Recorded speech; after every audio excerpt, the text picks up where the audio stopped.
All right, so again, this is let me track this on my face. So I watched a video and it was a good video. Like I said, this creator I've been watching for a good while, and I've always been inspired by his videos. And I kind of felt like after I watched the video, I kind of felt like, damn, maybe I went too hard on the brother, right? Maybe I went too hard on like how I felt about the whole situation based on what I feel, right? And it just doesn't go for the brothers that I talked about in the videos that I had released earlier, namely being like Booserel's, Hollywood V4, and I included one of the big ones that I always watch it like religiously, my man Dude Mungus, but mainly concerning like it was the video that I saw from Bruce Arrels where he was talking about a commenter that was heckling him. Basically, when I was watching that video, I basically like, I don't know, I came to the realization that at the end of the day, it doesn't really matter what anybody else is doing. You know what I'm saying? At the end of the day, it only matters what I'm doing. And it matters what I stand for, you know, what I'm trying to put out, and my productivity, my creativity, my resolve, and my hunger to want to get to a certain place. Everybody's place where they want to get to is not the same. Everybody doesn't want to get to the same place. And so I have to understand that. And a lot of that, I'm not going to say a lot of people, but some people may be wondering like, man, why did I release those videos about, inquiring about other people's, how they acquired their social status via social media. They were kind of like, why'd you expose that kind of thing? Because it did kind of open people's eyes. Obviously, some people who weren't aware of the things that are going on in the community. And it's not just the motorcycle vlogger community.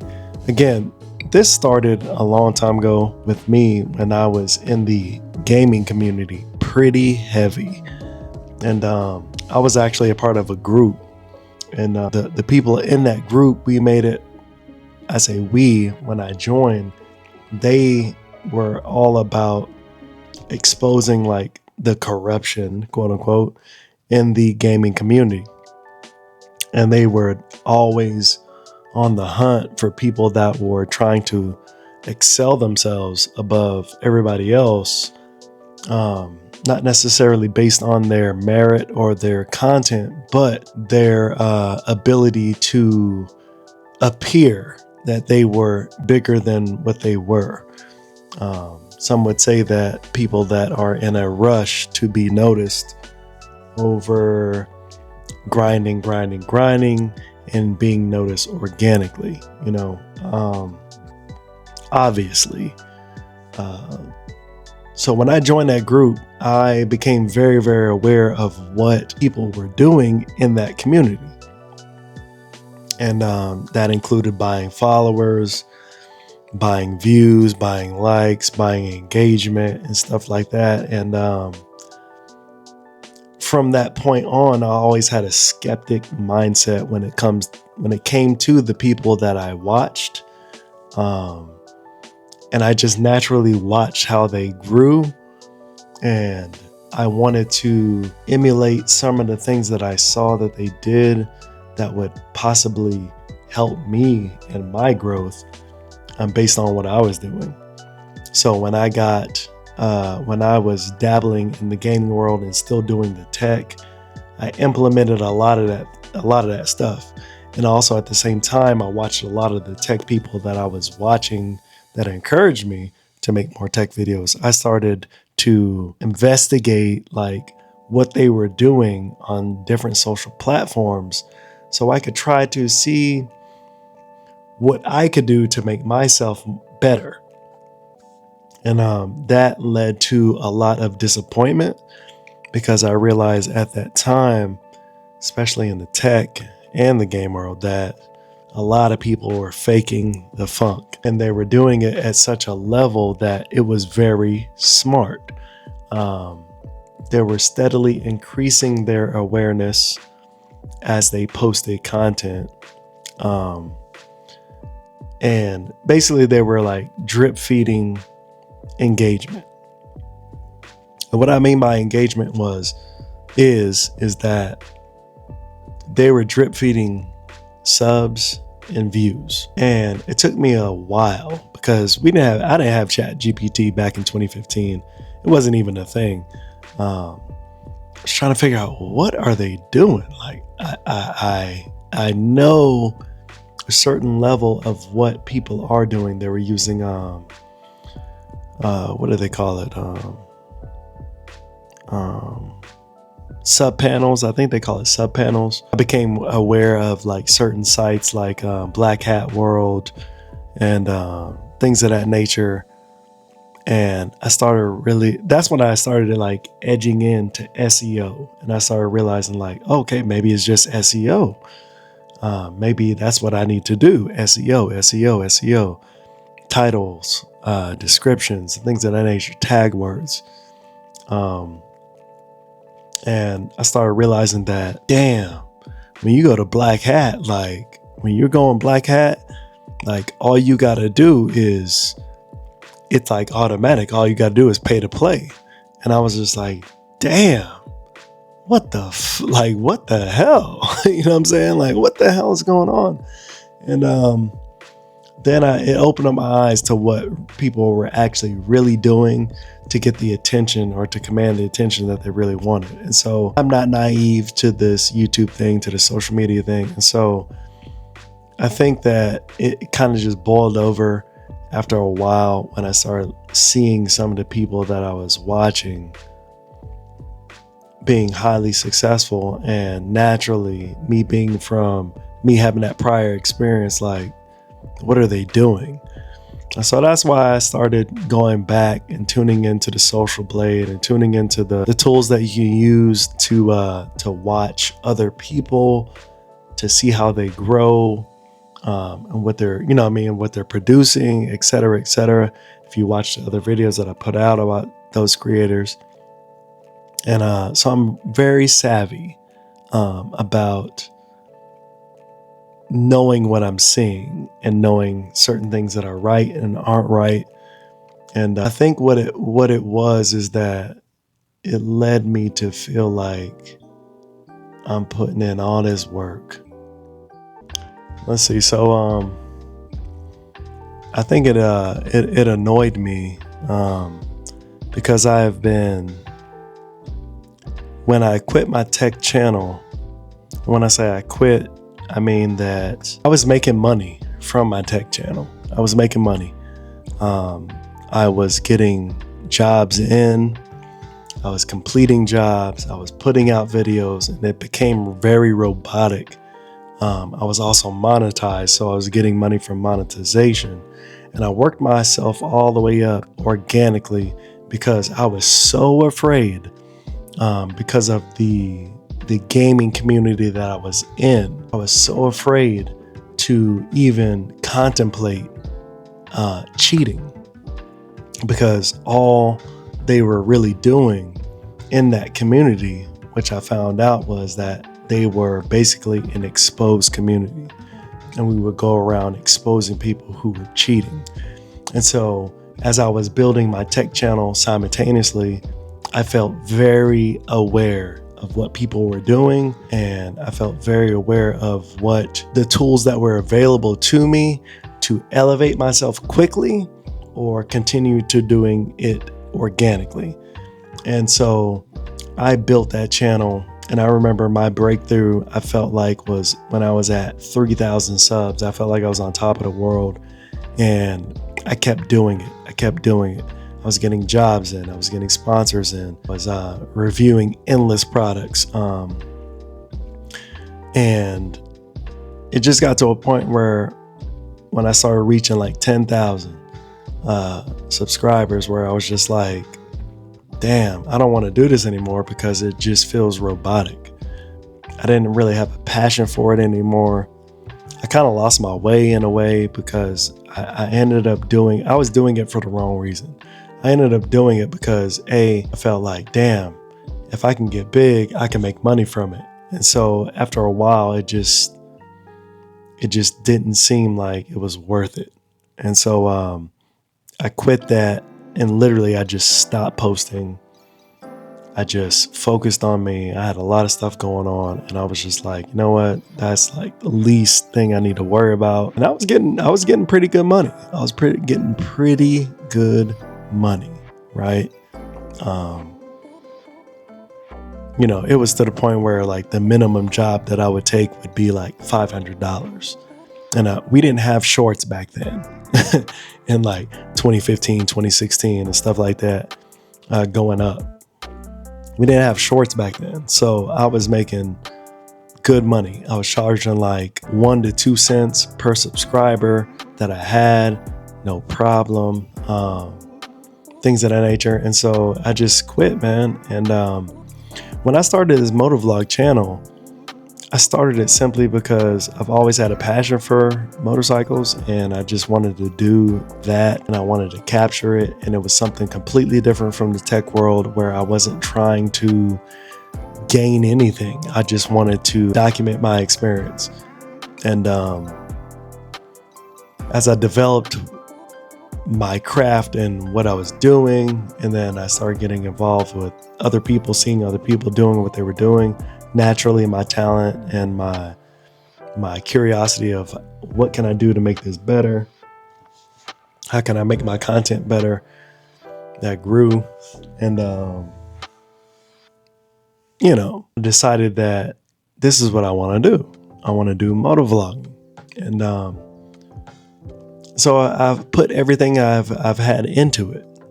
Through all the things that I've been through, I've just been doing it. And so naturally, as I progressed through this journey,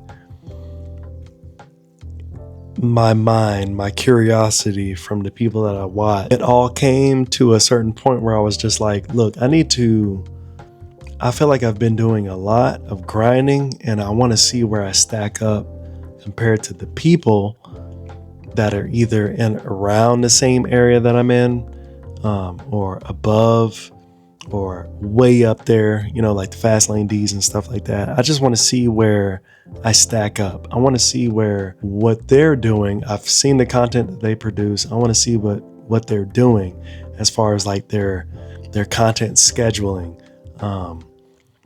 Like how often are they producing videos per month? Things of that nature. How many shorts are they producing? Things of that nature. And I was just like, I want to see where I stack up, because where my goals are good for me, but I want to see where they are and where I would need to be if I want to possibly get to that level. And that's what led me back into the investigative mindset of like, let me see what they're doing, let me compare it.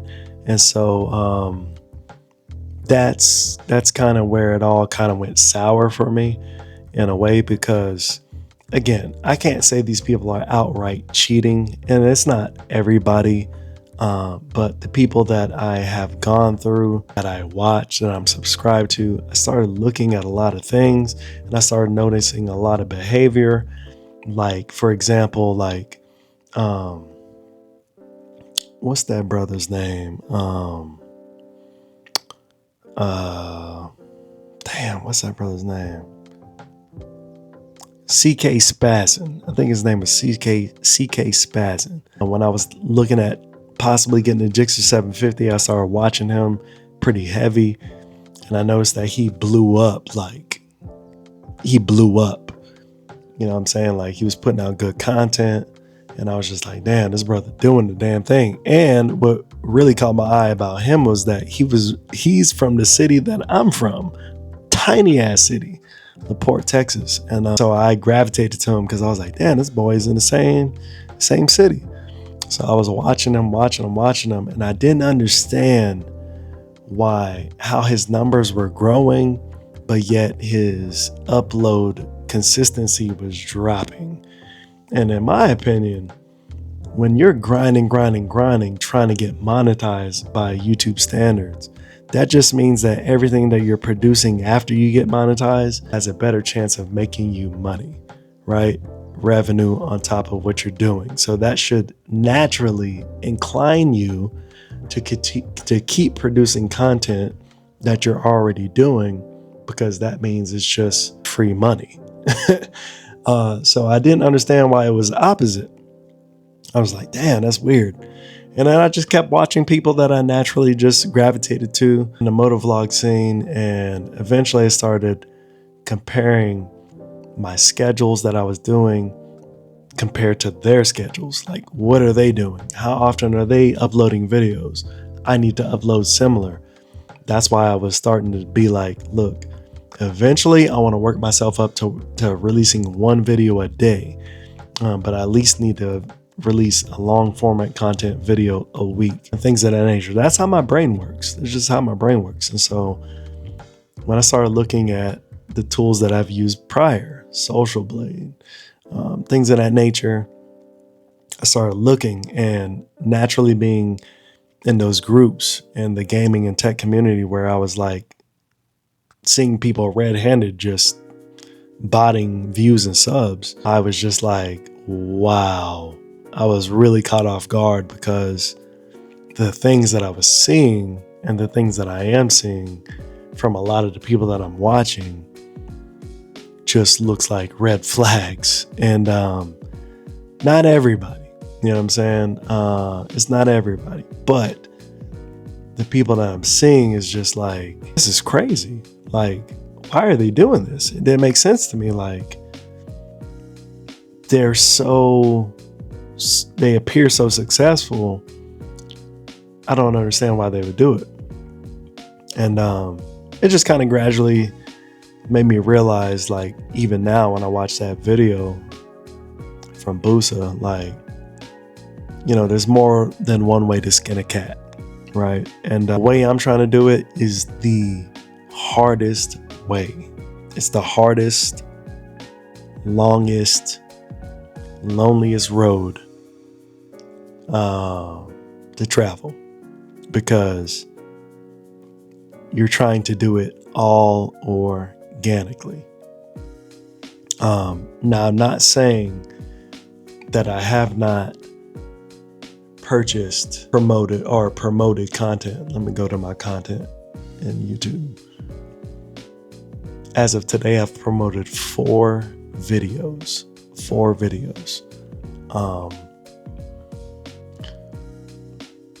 And right here, one of them, the highest one that views that I got, and I spent $10 on each one of them. And one of the videos was a short. It got 368 promotion views. A long format content video that I posted got 250 views. Another short that I promoted got 78 views. And the current one that I am promoting as of current, it only has 16 views. So I think, like, well, if I promote a video, it's only going to be through the YouTube platform. I'm not going to go off the platform to use sub panels and Black Hat and all these things, which is really easy because you just pay a little money and then you just watch the analytics go up. And usually, you know, what I understood is that a lot of these guys make decent and some of them make really good content. But what it is that they're not willing to grind it out and get no views because they're going to be relatively unnoticed, which is essentially harder. What they want to do is they want to drip feed the attention, which will, basically lure in people who don't know who they are, when they start seeing that attention, like, hey, who is this? Naturally, we're all like, hey, who is this? And in our community, especially in the sport bike community, you know, when you're watching guys like Fastlane D, the IMKs, when they are featuring other people in their videos regularly, you naturally gravitate to those secondary and those third party people who are in their videos, and you naturally just grasp onto them, and you're like, okay, that's the next one. And then whoever you see in their videos, that's the next one. And so that's why a lot of people tend to gravitate to the bigger people like Fastlane Ds, IMKs, things of that nature, ZX10 Mez, S1K Rafa. They gravitate towards them because they want a chance to be seen in their videos, to hopefully become known as a regular in their content. And what that does is it's natural promotion. And, the people who are not connected like that, they have to figure out a way to boost themselves to that type of level, to where they're artificially known on the platform as somebody, but not necessarily somebody in the standards of being around the bigger folks. And so that's where really caught me the red flag, is that I'm seeing some people grow faster than people who are getting regular exposure on huger channels. It just doesn't make sense. You know what I mean? It doesn't make sense that I should go to Ave's channel or Avery's channel, and I've seen them plenty of times on Fastlane D, Fastflow KC, etc. And I see where he's at now at a level, and then I'm seeing somebody like a Rels, who's getting hand over fist more than he is. And essentially what's hot right now is Ave's content, because of the way he rides, the things that he does, over somebody who does completely opposite content creation. It just doesn't make sense, because right now YouTube is not in the realm in the motovlog sphere of informational creativity, informational content. Most people who are riding sport bikes are into the action filled, adrenaline filled, close call, near miss, adrenaline filled content. And so, it's only natural that you see those type of people who are making that type of content gaining more attention. So that's why I started looking into it, and I was just like, wait. I'm seeing these dudes grinding, and they're getting natural exposure, and they're grinding, and you see their numbers going up, and everything is like natural. You can see it. You can see the natural growth from where they were to where they're going. It's ups and downs, it's ebb and flow. And then you go over to the opposite side, and you're seeing people who are just on a steady uphill incline. They're not losing anybody, they're not losing anything. It's just a steady uphill climb. And so that's the biggest red flag. And then now that we got ChatGPT is smart as hell, and they even notice it. So when ChatGPT says, yo, this fool is fooling around. This fool is more than likely buying subs, he's working bots on his channel. It's disheartening, man, because some of the people, like I said, that I'm watching, I'm just like, damn, I don't get it. You know what I'm saying? But then again, I do get it, because it's like they have slowly built up. They started off grinding, and then somewhere along the way, they were like, look, I want to grow faster, possibly because they wanted to get sponsors and things of that nature. And they're, I don't know. I can't speak for anybody, but the mindset that I would think I would have is that I would want to do something like that, to where I'm getting traction. You can see where I'm at right now. If I really wanted to, I could just start stacking on the subscribers. But it's like, what is your end goal? You know what I'm saying? Like, I think most people think in short term versus long term. It's like, short term, I could buy subscribers and buy engagement, but I have to bank everything on actually attracting the real engagement that I am hoping to actually have. And that's where the tricky part comes in, because I think a lot of these guys got to a certain point where it's like, damn, I'm still not getting the engagement that I think I should have, even though I'm producing the content. And